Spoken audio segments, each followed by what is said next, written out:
श्री रामचरितमानस के पूर्ण अध्याय पर चलते हैं और भगवान भोलेनाथ की बारात का शानदार वर्णन आप लोगों को श्रवण कराते हैं। आप लोग ध्यान से सुनिए, सावधान होकर के सदैव रामचरितमानस का पाठ और श्रवण दोनों सावधानी के साथ करना चाहिए।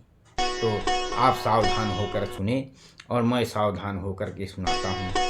तो सुनिए। लय अगवान बरात ही आये, दिए सब ही जनवास सुहाये, मैना शुभ आरती संवारी, संग सुमंगल गाँव ही नारी।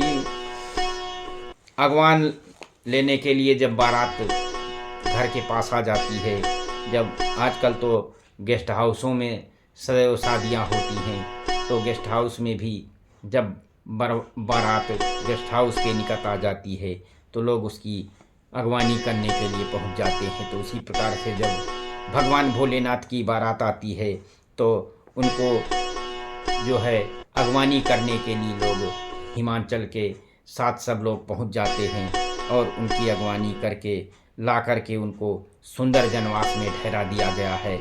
मैना माता आरती सजा करके और स्त्रियों के साथ मंगल गान करती हुई आरती करने के लिए जाती हैं।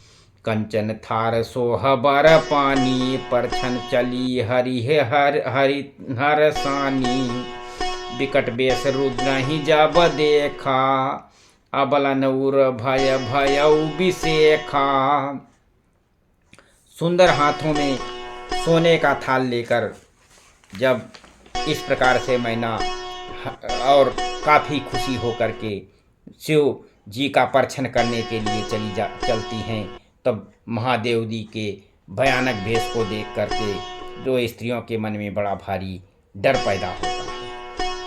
भाग्य भवन पैठी अति त्रासा, गए महेश जहाँ जनवासा, मैना हृदय भयउ दुख बारी, लीनी बोल गिरीश कुमारी।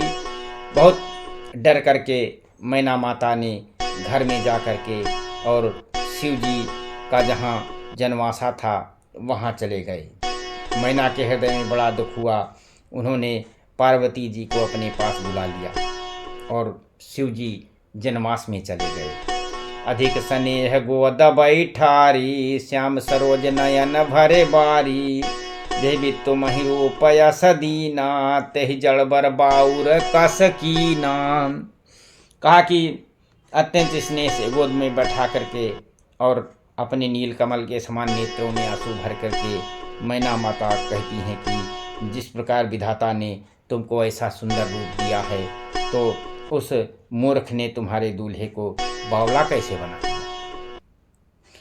कस कीन बर बौराह विधे जहि तुम्हि सुंदरता दई, जो फल चाहें सुर तरहि सो बर बस बबूरहि लागई। तुम सहित गिरते गिरऊँ पावक जरऊँ, जल निधमहु परऊँ, घर जाऊँ अपजस हो जग जीवित, विवाह नहऊँ करऊँ। कहा कि जिस प्रकार विधाता ने तुमको सुंदरता दी है उसने तुम्हारे लिए बर बावला कैसे बना दिया, और जो फल करतर में लगना चाहिए था वो जबरदस्ती बबूल के पेड़ में कैसे लग गया। मैं तुम्हें लेकर पहाड़ से गिर पड़ूंगी और आग में जल जाऊंगी, समुद्र को पड़ूंगी, लेकिन चाहे हमारा घर उजड़ जाए और संसार भर में अपकीर्ति फैल जाए, पर जीते जी मैं इस बावले बर से तुम्हारा विवाह नहीं करूंगी। भई बिकल अबला सकल, दुखित देख गिरिनार, कर बिलाप रोदित बतित, सुता स्नेह समार। इस प्रकार हिमाचल की स्त्री मैना को दुख देखकर सारी स्त्रियां व्याकुल हो गईं और मैना अपनी कन्या के स्नेह को याद करके विलाप करती हुई रोती हुई ये कहती हैं कि नारद कर मैं काह बिगारा, भमन मोर जेहि बसत उजारा, अप असुप दियसौ मही जिन्ह दीन्हा, बौरे बरहि लागत पकीन्हा।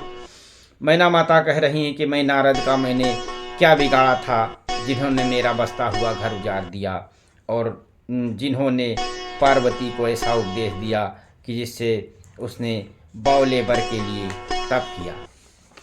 सीता राम राम राम, राजा राम राम राम।